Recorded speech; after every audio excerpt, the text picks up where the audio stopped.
ಶೃಂಗೇರಿ ಭಾರತಿ ಬೀದಿ ಬಳಿ ತಡೆಗೋಡೆಯಲ್ಲಿ ಬಿರುಕು ಕಾಣಿಸಿಕೊಂಡ ವಿಚಾರಕ್ಕೆ ಸಂಬಂಧಪಟ್ಟ ಹಾಗೆ ಟಿವಿ9 ನಲ್ಲಿ ವರದಿ ಪ್ರಸಾರ ಆದ ಬೆನ್ನಲ್ಲೇ ಡಿಸಿ ತನಿಖೆಗೆ ಆದೇಶಿಸಿದ್ದಾರೆ.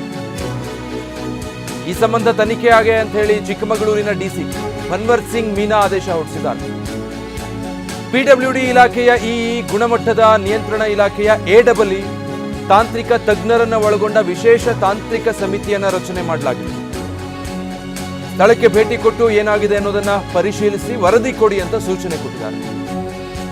ತಡೆಗೋಡೆಯ ಗುಣಮಟ್ಟವನ್ನ ಟೆಸ್ಟ್ ಮಾಡಿ ಮತ್ತೆ ಈ ಬಿರುಕಿಗೆ ಕಾರಣ ಏನು ಅಂತ ಹೇಳೋದಕ್ಕೆ ವರದಿ ಸಲ್ಲಿಸೋದಕ್ಕೆ ಸೂಚನೆ ಕೊಟ್ಟಿರೋದು.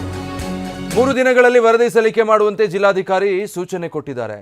ಶೃಂಗೇರಿ ಭಾರತಿ ಬೀದಿ ಬಳಿಯ ಈ ತಡೆಗೋಡೆಯಲ್ಲಿ ಬಿರುಕು ಕಾಣಿಸ್ಕೊಂಡಿರೋದು, ಇದಕ್ಕೆ ಸಂಬಂಧಪಟ್ಟ ಹಾಗೆ ಟಿವಿ9 ವರದಿ ಪ್ರಸಾರ ಮಾಡಿತ್ತು. ವರದಿಯ ಇಂಪ್ಯಾಕ್ಟ್ ಈಗ ತನಿಖೆಗೆ ಡಿಸಿ ಆದೇಶಿಸಿದ್ದಾರೆ. ಸ್ಥಳ ಪರಿಶೀಲನೆ ಮಾಡಿ ಅಲ್ಲಿ ಪರಿಸ್ಥಿತಿ ಏನಿದೆ ಅನ್ನೋದನ್ನು ಅವಲೋಕಿಸಿ ಒಂದು 3 ದಿನದಲ್ಲಿ ಅದಕ್ಕೆ ಸಂಬಂಧಪಟ್ಟ ಹಾಗೆ ರಿಪೋರ್ಟ್ ಕೊಡಿ ಅಂತ ಚಿಕ್ಕಮಗಳೂರಿನ ಡಿಸಿ ಮನ್ವರ್ ಸಿಂಗ್ ಮೀನಾ ಅವರು ಆದೇಶ ಹೊರಡಿಸಿದ್ದಾರೆ. ಸೊ ಇದಕ್ಕೆ ಅಂತ ಲೋಕೋಪಯೋಗಿ ಇಲಾಖೆಯ ಮತ್ತು ಗುಣಮಟ್ಟ ನಿಯಂತ್ರಣ ಇಲಾಖೆಯ ಎಡಬ್ಲ್ಯೂ ಜೊತೆಗೆ ತಾಂತ್ರಿಕ ತಜ್ಞರನ್ನು ಒಳಗೊಂಡಂತಹ ಒಂದು ವಿಶೇಷ ತಾಂತ್ರಿಕ ಸಮಿತಿಯನ್ನು ರಚನೆ ಮಾಡಿದ್ದಾರೆ. ಸ್ಥಳಕ್ಕೆ ಭೇಟಿ ಕೊಡಿ, ಅಲ್ಲಿ ಯಾವ ರೀತಿ ಪರಿಸ್ಥಿತಿ ಇದೆ, ಏನು ಅಗತ್ಯ ಇದೆ ಅನ್ನೋದನ್ನು ವರದಿ ರೂಪದಲ್ಲಿ ಸಲ್ಲಿಸಿ ಅಂತ ಹೇಳಿ 3 ದಿನಗಳ ಕಾಲಾವಕಾಶ ಕೊಟ್ಟಿದ್ದಾರೆ.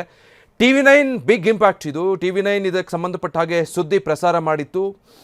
ಸುದ್ದಿ ಆಧಾರದ ಮೇಲೆ ಈಗ ಚಿಕ್ಕಮಗಳೂರಿನ ಡಿಸಿ ಈ ಆದೇಶವನ್ನು ಹೊರಡಿಸಿದ್ದಾರೆ. ಯಾಕಂದರೆ ಅಪಾಯಕಾರಿ, ನೀವು ನೋಡಬಹುದು ಅಲ್ಲಿ ತಡೆಗೋಡೆಯಲ್ಲಿ ಯಾವ ರೀತಿ ದೊಡ್ಡ ಗಾತ್ರದ ಬಿರುಕುಗಳು ಕಾಣಿಸ್ಕೊಂಡಿದೆ ಅಂತ.